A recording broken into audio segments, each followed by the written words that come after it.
Got the pig! Yeah! Forgot how addicting this game was.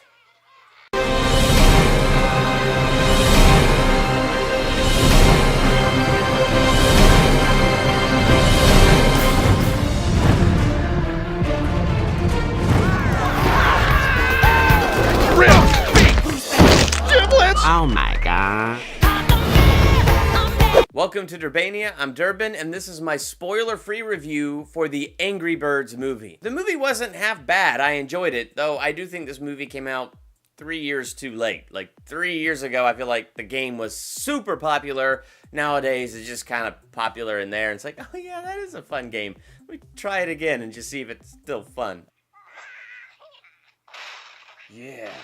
The movie had a lot of great one-liners and a lot of really great funny parts, so I can't say there was any time watching this movie that I was bored. I can't say there was any time that I wished I wasn't there. I mean, it had a lot of good stuff that kept me going, and I really enjoyed it. But that said, like, my wife and I were talking about how great the one-liners were and how they were really funny. But then if I was to watch this movie a second time through, I don't think it would be as funny. Because then it's like, I've heard the one-liners, saw all the jokes and the gags, it's not as funny. And I kind of felt like that through a lot of the scenes that were in the trailer that were in this movie. There's a lot of funny stuff not in the trailer that was in the movie, which was good. But the stuff that was in the trailer was like, oh yeah, I already saw that. Like them swimming in the sacred pool of wisdom, spitting the water in each other's mouths. And then the great eagle, their hero, comes out and he pees in the pool. And then they all realize they'd been drinking and swimming in that water and they have a mild freak out. It was funny.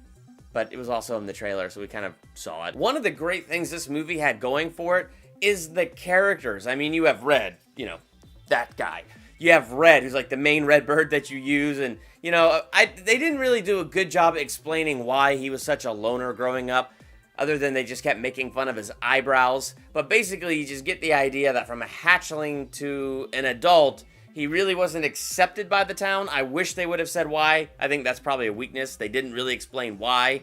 And if they did, I totally missed it. But, you know, so Red kind of just grows up a loner. He lives on a house on the beach instead of in the town and all that stuff. So basically, it's just him dealing with his anger issues. But then it turns out the anger is what he needs when the pigs arrive, all pretending to be friends and all that stuff. And then just like the plot in the game, they steal all the birds' eggs and sail away. And so, of course, you know, the birds got to do the slingshot stuff and all that. So that's where it actually is a lot like the game, and which was kind of cool the way they took. I didn't know how they were going to take an app where you slingshot birds to knock out pig structures and actually build an entire movie around it.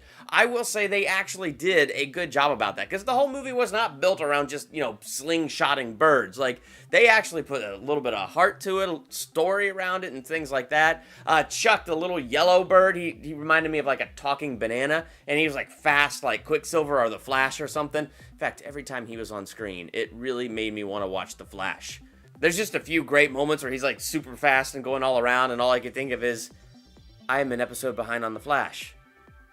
What's going to happen on The Flash? We're almost at the end of season 2. What's going on with The Flash? I want to watch The Flash right now. So Chuck is a great character. Josh Gad did an amazing job voicing Chuck. He just made that character lovable. The other character was this big old fat bird, and he just bombed. Because, you know, it's the bomb bird in the game. And he was a bum, but he was hilarious. Like, he was just big old fat round bird. He had this fantastic personality. And then Red was great. So when you had the three of them on screen together, they were like the three musketeers, the three amigos. They were just really fun to watch, and they were really great characters.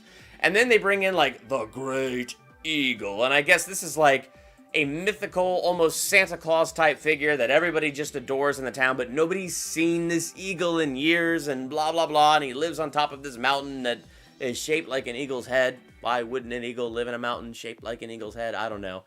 And my wife and I were both just sitting there going, his voice sounds so familiar. His voice sounds so familiar. There it was in the end credits. Peter Dinklage. Yeah! I think that guy nails every part that he's got. The Great Eagle was not, like, the biggest part, but it was a great part. So to me, that was one of the strengths of the movie, was just that made it the most fun, was watching these characters. They did a really great job with them. They had a lot of great chemistry. They had a lot of great one-liners, and they really did carry it really well. So, you know, taking a app for your smartphone and turning it into a movie and then centering around these three birds and making them that great of characters. It was awesome. And then the pigs were fine. Like, only like one of the pigs talked and was the king and super smart. I mean, all the pigs talked, but it's like this one pig was the smart pig, and you know, he was great. I mean, well, I wouldn't say great. He was good. He was a decent villain. He was the villain that was actually perfect for what this movie was. And then the movie kind of just ended for me. Like, when it got to the ending, it felt like things moved really fast, and I was like, oh, we're just gonna end it. But those are my personal feelings on that. That's just me. But overall, I still really enjoyed it. I mean, if you're gonna take your kids to see this movie, I think it's a pretty good movie for the kids. It is rated PG because, I mean, there's like there's like one dirty joke, but I feel like it would be way over kids' heads. It's like all the eggs get stolen, and Chuck's like, well, we just need to make some new eggs. Let's make some new eggs. And he like does, you know, handsome eyes to the ladies. And then, you know, the eagle pees in the water for an extraordinary long time. And along with the potty humor, like, I mean, come on, it's an animated kids movie, so there's not really cussing, but I chuckled because I thought it was kind of funny, where they found little replacements for the F word, where he's like, oh, pluck my life, because they're birds, pluck their feathers. And then there was another scene where he said flocking instead of, you know, the actual other word there.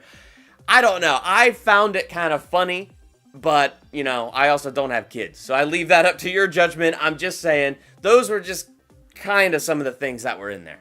I don't know. I guess to me, that's the extent of the potty humor in this movie, but really, I don't know. I think the kids could have fun with the movie. There's enough enjoyment there for the adults that they won't, you know, wish they were in the next theater over while they've taken their kids to see this movie. So I think it's a fun movie, but of all the animated movies I've seen recently, Zootopia is still like the #1 movie for me right now. Like, to me, like, that was just a fantastic movie. Angry Birds was good. I don't think it was fantastic. I enjoyed it, but like I said, I don't think it would be as funny for me watching it the second time round as it was the first time round, so I can't really picture seeing it again or owning it on Blu-ray. So I liked it. So I'm giving this movie 3 out of 5 stars. If you saw Angry Birds, what were your thoughts on the movie? How many stars would you give it? Be sure to let me know in the comments. Thank you so much for liking, commenting, and subscribing. I'm Durban. Thanks for checking out Durbania.